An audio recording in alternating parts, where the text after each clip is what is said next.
Hey guys. Hi everybody. I'm Dr. James. And I'm Dr. Ange. Today we want to talk to you a little bit about birth trauma and why chiropractors like ourselves might be seeing kids. We get this asked a lot. Why do people bring babies and their newborns to see a chiropractor? Well, the answer is pretty straightforward. It's a physical process, birth, no matter what the delivery type.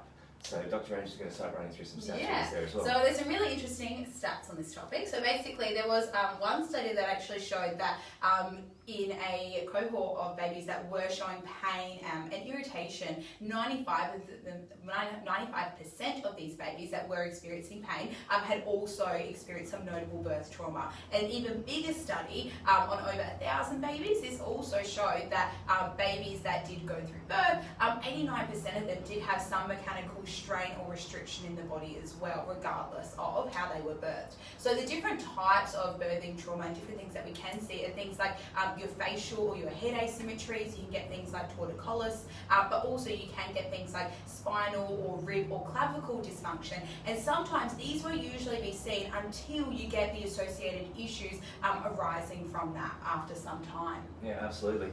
Now, modern day births are starting to shift a lot more towards having more intervention, unfortunately. So there's a lot of vacuum extractions done now, and there is actually a statistical correlation between the use of that vacuum extraction and an early cessation of breastfeeding.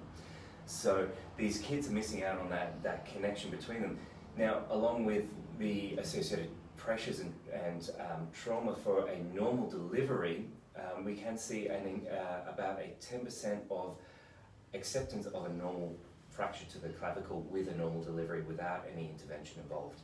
So there is a fair bit of pressure put on a child's head, neck and body as they're delivered as well. Yeah, so as Dr. James mentioned, when we talk about the cessation of breastfeeding, we know that there is that association with birth trauma and there being that higher rate of stopping with breastfeeding. Now, there was actually a really awesome study that did show that in mothers that were experiencing feeding issues, 79% of them, after experiencing a short course of manual care, were able to exclusively breastfeed again. So obviously there is much more research that's needed in this area, but really promising to see those results and changes though.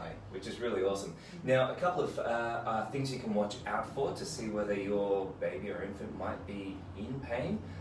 One is, do they have to feed every 2 hours?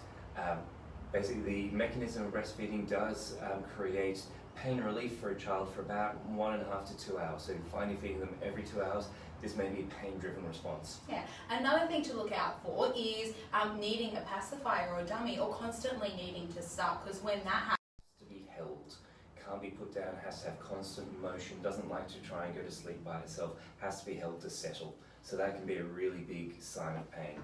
So if you do have a newborn around you, whether it be yours or one of your friends, and you're seeing them struggle with this, give us a call and come in, let us do a bit of a musculoskeletal assessment and see what we can find, see how we can best help your baby thrive to its full potential. no worries. Thanks very much, guys. We'll speak to you next week. See ya. Bye.